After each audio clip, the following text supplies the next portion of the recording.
Hey everyone, and welcome back for another deep dive with us. So today we're going to be tackling something that I think affects probably everyone listening, the generational gap. We've got a really interesting podcast episode as our source material this time. It's called Bridging the Gap. And one of the things that it suggests is that maybe these gaps that we see between generations are more about how we communicate, not necessarily these massive unfixable differences between us. We're going to be talking about 5 generations. The silent generation, boomers, Gen X, millennials, and Gen Z, of course. And what really got me interested in this whole topic was this idea that maybe we're too quick to just blame generations, when actually maybe just good old-fashioned communication could fix a lot of these problems. What do you think? Yeah, I think it's a really fascinating idea and something I'm definitely excited to explore further. So bridging the gap starts by really defining what this whole generational gap thing actually means, from a sociological perspective. And it really boils down to like the differences in values and attitudes and even just everyday practices that emerge between age groups. Right, which makes total sense when you think about how much the world can change in just a couple of decades. Absolutely. And the source uses a really great example to kind of highlight this point. So baby boomers, they came of age during the space race, right? Like a time of just incredible technological optimism. But then you contrast that with Gen Z, who have grown up with climate change as like a defining issue of their time. It's much more urgent, potentially pessimistic even.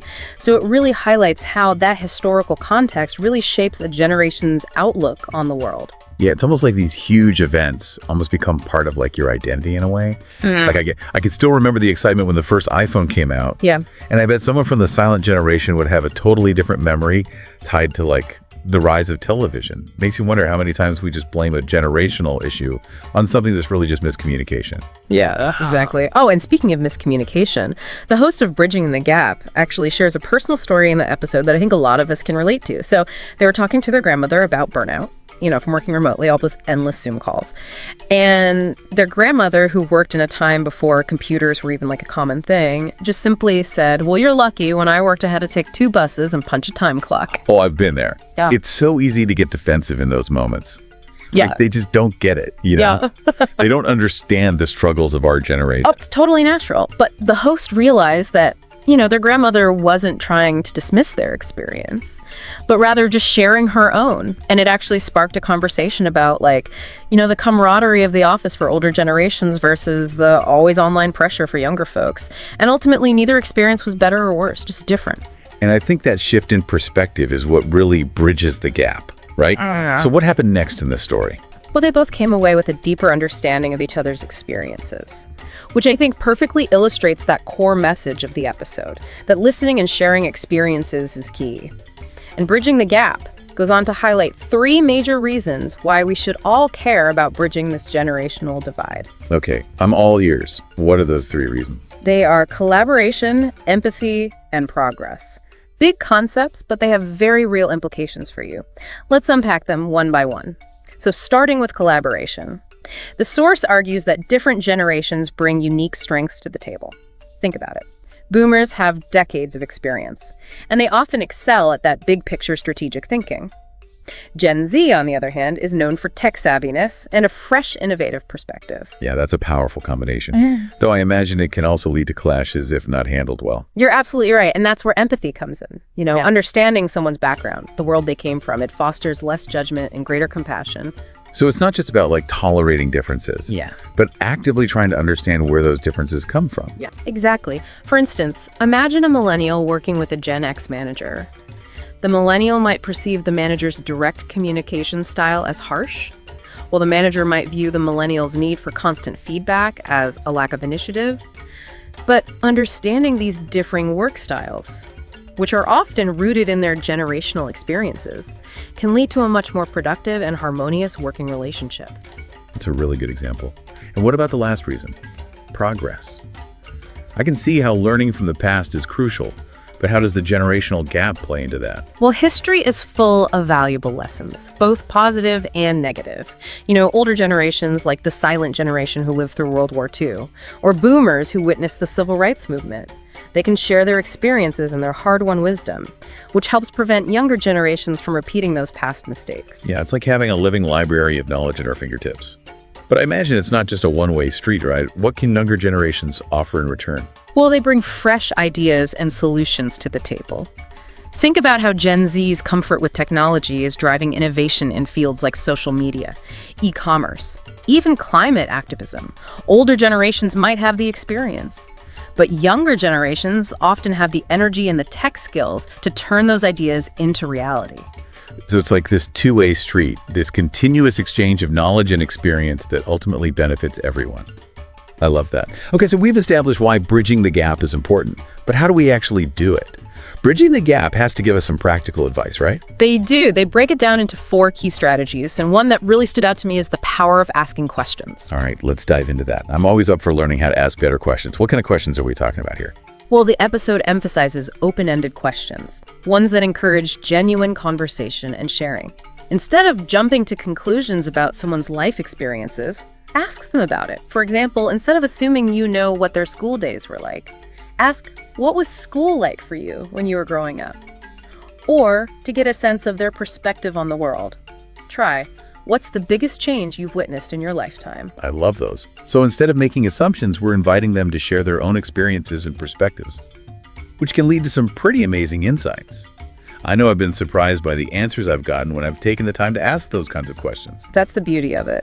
And speaking of sharing, the next strategy Bridging the Gap highlights is the power of storytelling. Ooh, I love a good story.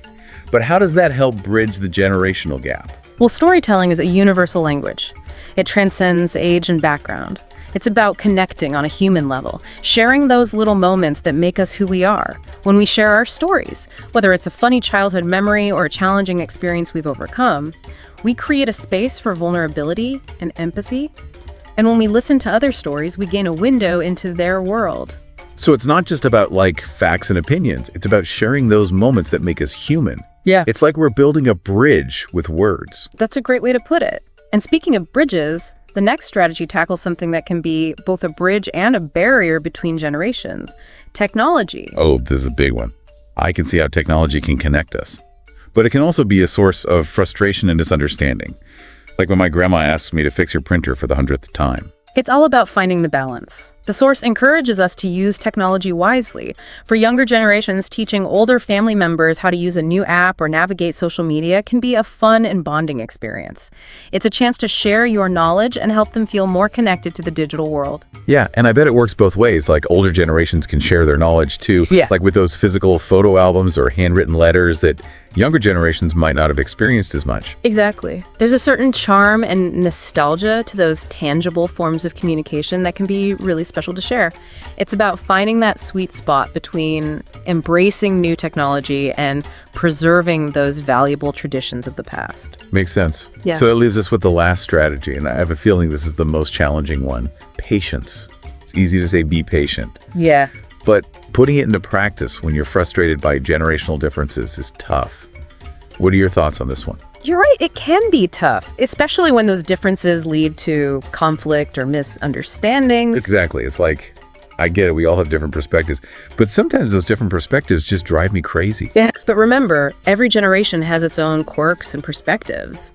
And it's important to approach those differences with patience and a willingness to understand. It's about recognizing that communication is a two-way street. It requires listening empathy and a genuine effort to see things from another person's point of view. Yeah, I'm definitely going to need to work on that one. But I think that's a great place to pause for now. We've covered a lot of ground already, from defining the generational gap to exploring practical strategies for bridging it. What are some of the key takeaways that have resonated with you so far? You know what stands out to me the most is how much of the generational gap might actually just be communication issues. Like the story about the host and their grandmother, for example. It shows that even when it feels like someone just doesn't get it, there's often a deeper understanding to be found if we take the time to listen. I totally agree. And I love how bridging the gap gave us those practical strategies to actually put these ideas into action. It doesn't feel so insurmountable anymore. Like I can actually do something to bridge those gaps in my own life. Me too. And I'm curious to explore these ideas even further. We've still got more to unpack from Bridging the Gap. We do. We'll be right back with more after a quick break. Welcome back. So before the break, we were talking about how important patience is when it comes to bridging the generational gap. It's true. You know, those differences can be frustrating sometimes, but it's key to remember that we are all products of our time. You know, our values, how we communicate, it's all shaped by the world we grew up in. So like, instead of getting annoyed when your grandpa struggles with a smartphone, maybe think about how different technology was when he was younger. Or if your niece is constantly on TikTok, just realize that that's how her generation connects and shares, Exactly. And bridging the gap makes another point that I found really helpful. It's not about everyone agreeing on everything. Oh, thank goodness. Because let's be real, are we ever going to see eye to eye on every single issue? Probably not. Right. It's about building that bridge of empathy, Yeah. curiosity, respect, Yeah. Recognizing the value of different viewpoints and just being open to learning from one another. I love that analogy. Building a bridge, it's not about tearing down what's different, Yeah. but creating like a connection or a way to understand. Exactly. And that bridge can lead to some pretty amazing discoveries. The Bridging the Gap host ends with a really powerful call to action that I thought was brilliant. Oh, I'm intrigued. Tell me more. They challenge listeners to reach out to someone from a different generation this week. It could be anyone, a grandparent, a younger coworker, even just a neighbor. What?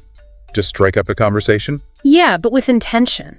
Really listen, engage with curiosity and an open mind. That's a really cool challenge. It sounds simple, but I can already imagine how insightful it could be. Try to think who I would reach out to. What about you? Oh, I've got a few people in mind too. That's what's so great about it. It's simple, but potentially life-changing. You just never know what insights, what unexpected connections you might find. That's what I love about these deep dives. It's like those aha moments where you see things differently. And speaking of, the source ends on this thought-provoking question. Okay, I'm listening. What is it? They ask, what surprising insights or unexpected connections might you discover by bridging the gap in your own life? Wow. Yeah, it really makes you think about all the potential that's hidden in these intergenerational connections. What do you think, listener? What could you uncover by talking to someone from a different generation? Maybe you'll understand your parents' work ethic in a whole new way. Or discover your Gen Z nephew loves the same music you did at his age. I mean, the possibilities are huge. And that's what makes bridging this gap so exciting. It's an opportunity for constant learning and growth and connection. Which actually brings us to another key point from Bridging the Gap. They go on to discuss how to have these conversations well. Okay, this is what I need. Because, good intentions are one thing, but actually putting it into practice is another. Where do we even start? Well, the source dove deeper into one of those 4 strategies we mentioned earlier, asking questions. It's not just about asking any questions, it's about asking the right questions. They suggest focusing on questions that don't have a simple yes or no answer. Oh, okay, so, instead of did you like school, you'd ask, what was school like for you? That kind of thing. Exactly. Those open-ended questions invite the other person to share their experiences, not just their opinions. Another technique they suggest is to frame questions around specific historical events. That's interesting. So instead of asking a boomer broadly about their work life, maybe you'd say, what was it like entering the workforce during the Vietnam War era? Something like that. You got it. It provides context and helps you understand how their experiences were shaped by the world around them. It's almost like you're creating a little history lesson tailored to that person. I love that. It's so much more engaging than just asking generic questions. It also makes me realize how much I don't know about what other generations live through. Right. It's so easy to get caught up in our own bubbles. And this leads perfectly into the next strategy they discuss, the importance of sharing stories. Okay, I'm all for stories. But sometimes I feel like I don't have any good ones, or I don't know which ones will be relevant. Any tips on how to approach this? The key is to focus on stories that reveal something about your values, your experiences, or your perspective on the world. It doesn't have to be some grand epic tale. It could be something simple, like a memory of your first job, or a time you learned a valuable lesson. Okay, that definitely takes the pressure off. It's not about being a perfect storyteller. It's about being authentic and sharing a piece of yourself. Bridging the Gap also talked about the importance of actively listening when someone else shares their story, right? Absolutely. Listening isn't just about waiting for your turn to talk. It's about being present, engaged, and truly trying to understand the other person's perspective. Bridging the Gap suggests using verbal cues to show you're listening. Like nodding your head, saying things like, that's interesting, or asking clarifying questions. Yeah, it shows the other person that you're not just hearing them, but you're genuinely trying to understand them. And that can make a world of difference in building a connection. So we've talked about asking questions, sharing stories, listening actively. Are there any other tips for navigating these intergenerational conversations? Well, Bridging the Gap also brought up the importance of being mindful of language. Remember, different generations might use different slang. have different cultural references. Oh, yeah. Like if I started talking about yeeting something, my grandma would probably have no idea what I was saying. Exactly. It's important to be aware of these differences and to adjust your language accordingly. It might mean explaining a slang term or providing some background information on a cultural reference. It's like being a translator in a way. You're helping to bridge the gap between two different worlds. But what about when those differences lead to disagreements? Are there any tips